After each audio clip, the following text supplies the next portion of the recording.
Kaunting ginhawa para sa bulsa ng ilang Canadians simula ngayong Lunes. Inilabas na kasi ng federal government ang unang climate action incentive ng taon. Ibig sabihin, nasa halos $200 hanggang halos 400 ang posibleng pumasok sa inyong bank account kung eligible na makakuha nito.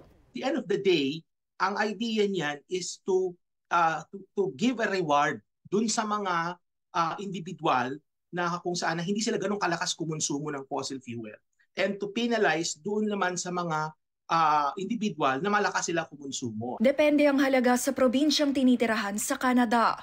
Makatatanggap ng carbon tax rebate ang mga residente ng mga probinsyang ito sa pamamagitan ng cheque o direct bank deposit kung nag-file sila ng income tax at benefit returns. Kinalkula ito ng gobyerno base sa bilang ng adults at mga bata sa household. At ang mga naninirahan sa maliit at rural communities makatatanggap din ng dagdag 10% bukod sa base rebate amount. Pero saan nga ba nanggaling ang perang ito?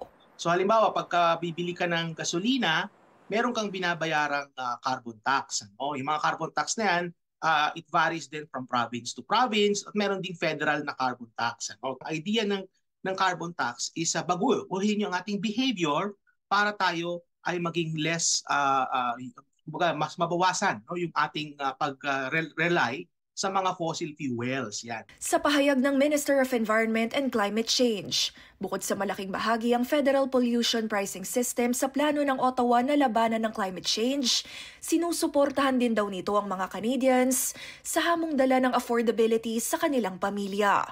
Pero sa survey ng Angus Reid noong Nobyembre, 42% ang naniniwalang dapat nang buwagin ang carbon tax.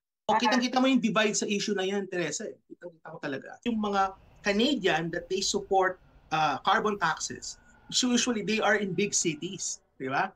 Pero yung mga Canadians na kung saan na they are against the carbon taxes, makikita mo yan sa mga rural areas. So yung mga kababayan natin na nagmamaneho dahil nga wala ngang public transit, sila yung mga nagbabayad ng mas malaki. Kumbaga yung epekto sa kanila ng carbon taxes mas mahigit kaysa dun sa ating mga kababayan na nakatira sa mga large cities. Layo ng pamahalaan na bawasan ng emissions ng 40% pagdating ng taong 2030.